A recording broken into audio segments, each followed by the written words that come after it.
It was 1 week ago today that Americans went to the polls to elect a new president and vice president, and in fairly overwhelming fashion, they chose Barack Obama and Joe Biden over John McCain and Sarah Palin. I began my interview with Governor Sarah Palin by asking her if she was surprised by the margin of the Obama victory. You know, it did. I thought that it would be closer, but then taking a step back and being able to consider why it was that the margin was as great as it was, it makes sense. We didn't get the Hispanic vote, and that was very significant. And when you consider that we were outspent so tremendously, it makes sense there also that perhaps the margin was going to be larger than we anticipated. And then just that anti-incumbency sentiment, really, that was spread across the land, and our ticket representing the incumbency, it's really not so much a surprise after all that the margin was as great as it was. One thing you didn't mention in that laundry list was you didn't talk about the strength of Senator Obama. I mean, it turned out that he was a remarkable candidate in these times. He did a great job in articulating his ability to usher in change, the change that American voters certainly have been seeking. And perhaps, again, our ticket represented too much of the status quo because we've got the R by our name, by our ticket. When did you know it wasn't going to go well for you? I didn't know until the right up through election night? Absolutely. I had great faith that, perhaps when that voter entered that voting booth and closed that curtain, that what would kick in for them was perhaps a bold step that would have to be taken in casting the vote for us, but having to put a lot of faith in that commitment that we tried to articulate, that we were the true change that would progress this nation. So, again, the margin was pretty surprising to me. There is this feeling, and some of this comes from leaks and other just perception, people getting a gut, that there was increasing tension between you and Senator McCain in the final stretch of this campaign. Tell me what the relationship was like. We have a great relationship, had from day one, had from the first time that I met him last year, he and his wife. I just have been great admirers of them, of their family, of all that Senator McCain has accomplished. Never once was there any inkling of tension between the two of us. Perhaps within the campaign there were campaign staffers who... Well, describe that for me. Who was butting heads? I don't even know. That inside baseball stuff regarding the way a campaign works on that level, I certainly didn't get bogged down in any of the potential skirmishes or perceived Have you listened to some of the leaks that have come out since the election where they're saying that the McCain people leaked anonymously are saying we couldn't control her. She was a rogue. She didn't want our consultants around her, and it became tense. Where do stories like that come from? I honestly do not know because it's not true, Matt. And Senator McCain and I, we have a great relationship. I have nothing but honor and admiration and love for him and for his family. And I think that is mutual. In fact, I talked to him just today again, and we touching base nearly every day. So it's a warm and friendly relationship even to this day? Very warm and friendly and professional. And I have nothing but honor and admiration and love that I will show for this great American hero. According to a recent article in Newsweek and some other reports on election night, you showed up at the Biltmore in Phoenix, and things weren't going well, and you had some copy in your hand. You had some remarks that you would have liked to have given to that audience and, in effect, to the nation prior to Senator McCain giving his concession speech. And you were told no.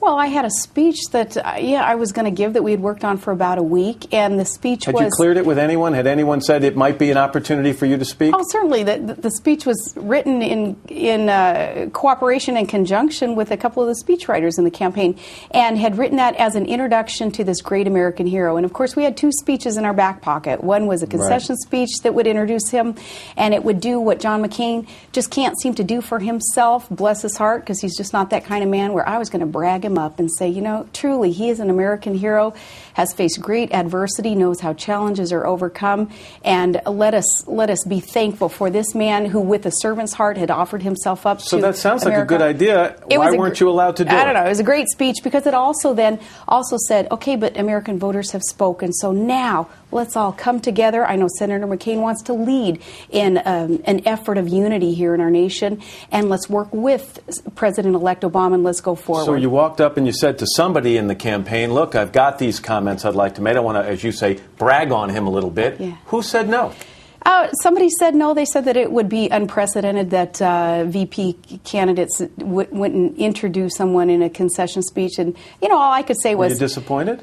A little bit, because, again, not for me personally to get to be up there on a stage and give one last speech, but to be able to say, this is an American hero. Let us be thankful for what he has just offered our nation. Now let's all work together to support the new president. Did you ever consider going to Senator McCain that night and saying, look, I'd like to say this about you. Would it be okay? By that time, it was, literally walking down the aisle, minute. almost going up to the stairs. Yeah, and all I could think of was, well, even if it were unprecedented, and I haven't done research to see if other VP candidates had done such an introduction of their presidential candidate, but I thought, even if it was unprecedented, so what? Let's do something a little bit out of the box there. But those were the type of shots that were called that I didn't have control over, and in the end, though, that's somebody else's problem or business. But you bring up a good point, because there have been some people who said that you never were used to having these political consultants around you, these other people calling the shots. That's just not in your DNA. Did you have a hard time with that? Well, I, like Senator McCain, we're both quite independent, and that, too, is, I think, why we got along so well also. In fact, my husband said we're so much alike, it scared him, that we were both independent. We both call it like we see it. We speak from the heart, and once in a while to have somebody tell you what you should or should not say. Were they trying to make you something that you're not? I don't know. Can I bring up the wardrobe, Governor? Do you mind? Again, some of these reports that have come out post-election. All anonymous, though, so far, right? Exactly. Yeah. Said that anonymous leak that some top McCain advisors were, quote, and this is from Newsweek, flabbergasted by the amount of money you spent on clothing and accessories for yourself and your family. Well, I'm flabbergasted that anybody would say that I spent any money on clothes for me or my family. When I arrived at the Republican National Convention, there were stylists there, there was a wardrobe there. Receipts show that the wardrobe was being purchased before I even arrived at the convention for me and for 8 members of my family. So I'm flabbergasted that anybody would still say that I purchased clothing from these New York stylists. So the leaks that say you were told to buy a certain number, it's like you had a clothing allowance almost, but you were told to buy a certain number of suits and then you exceeded that and had other people go out on their credit cards and buy things, patently false? What is patently false is that I ever asked anybody at this convention to go out and buy me anything. Certainly I arrived with an overnight bag. I mean, that wasn't much. But if I would have had 2 minutes out of the day, I could have gone to a store myself and purchased these things. Also, though, it's been reported that, I insisted on going to Neiman Marcus and to Saks. Right, designer duds. I've never been in these stores, But did you have other people go to those stores for you? No, I did not order up these clothes. The New York stylists who are already there and already orchestrating what the wardrobe should look like, just like they have people to figure out what the staging and the lighting and everything else. The wardrobe, I guess, was a part of that. But no, and here they say that it was $150,000 worth of clothes. I haven't seen $150,000 worth of clothes. What I understood now is that about a third of those clothes got sent back right away because they weren't going to fit or that didn't fit what they wanted the family to look like.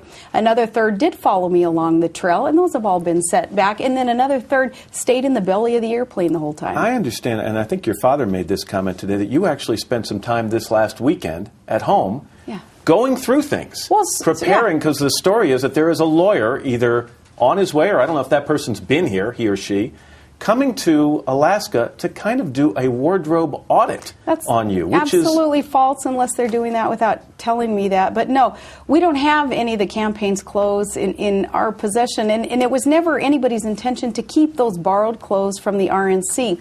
When staffers traveled with us from the lower 48 up to Alaska, and we had boxes of campaign stuff, which include like stickers and campaign buttons and hats and T-shirts, loading all that stuff back up after emptying the belly of the plane of all this stuff. And that took place in our living room over the past couple of days. We put it all in boxes, put it in the FedEx plane, and sent it back to headquarters. This got so much attention, and I think because it flew in the face of the image that was portrayed of you when you were first introduced to the American people. At least the people in Alaska knew who you were, but when you were introduced to Americans, it was the hockey mom. Yep. It was the woman who was going to appeal to the blue-collar folks in this country. And all of a sudden, we're hearing about this expensive wardrobe and Neiman Marcus and designers, and words like diva are coming out. Yeah. How did that make you feel? Well, it made me feel like people, unless they're going to put their name and face to a false allegation like that, any allegation, then they're cowards. Meredith, in our next half hour, we're going to have much more of our conversation with Governor Sarah Palin, including a trip to her home in Wasilla, Alaska. She'll take us there. She prepares dinner for us and her family. We'll get to talk to Todd and 4 of her 5 children. And she'll also talk about some of the rumors that circulated during the campaign that were particularly painful for her, including one that her infant son Trig was not, in fact, her own child, that it was someone else's baby. The governor will address that in our next half hour, Meredith. Yeah, I find her incredibly candid, Matt. Thank you very much.